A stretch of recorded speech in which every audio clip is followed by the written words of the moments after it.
Greenville, South Carolina is enjoying its best economic growth spurt in more than 15 years, and the apartment market, after a very brief slowdown, is starting to reap the benefit again. Welcome to Apartment Market Dynamics from NPF Research. I'm Jay Parsons with your Upstate South Carolina update. The Greenville economy continues to grow at a good pace after 3 straight years of very solid year-over-year job gains. Take a look at this chart showing annual job change over the last 2 decades, and you can see that Greenville is enjoying its best hot streak since the late 1990s. That led to a big drop in unemployment. As of May, unemployment in Greenville measured just 4.4%, which was nearly 200 basis points below the national average. And for a smaller market, Greenville has a very healthy, balanced economic mix. We're seeing good growth in manufacturing jobs, starting with BMW, which is expanding its plant there to become its largest worldwide. At the same time, we're also seeing good growth in higher wage job sectors. Big employers here include Fluor Corp, GE Energy, which is adding a lot of jobs in the near future, as well as some financial services firms like TD Bank, BB&T, and Ford Motor Credit. So how is the strong economy translating to the local apartment market? Well, it's been interesting because Greenville actually ranked among the nation's best apartment markets in 2010, 2011, 2012, before seeing a slowdown, hitting a speed bump in 2013, backtracking in occupancy and seeing lesser rent growth. But given the economic drivers, we thought fundamentals should pick back up, and that's what started to happen again in Q2 of 2014. Strong demand in Q2 drove occupancy up 180 basis points.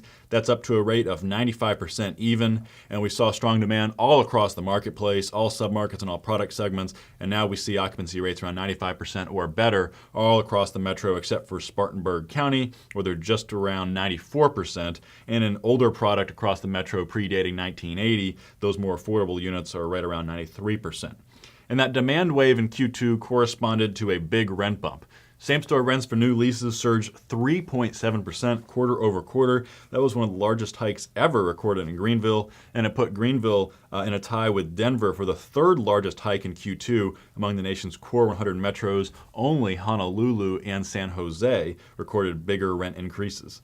Year-over-year rent growth in Greenville measured 4.0%, and among smaller markets, that was among the best performances in the country.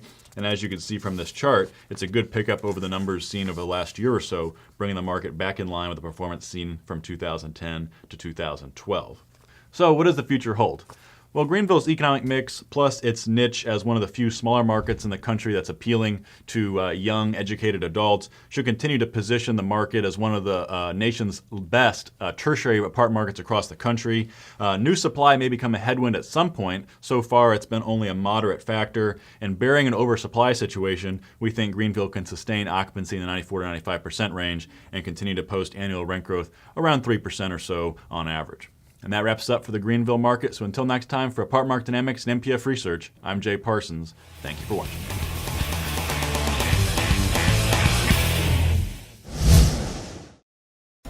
Want more? Go deeper with NPF Research's apartment market reports. From a national level, down to individual metros, to specific neighborhoods, NPF Research has been providing unparalleled apartment market intelligence to the multifamily industry for almost 5 decades. Learn more by contacting us at 877-284-4938 or visit www.npfresearch.com and click on Market Reports.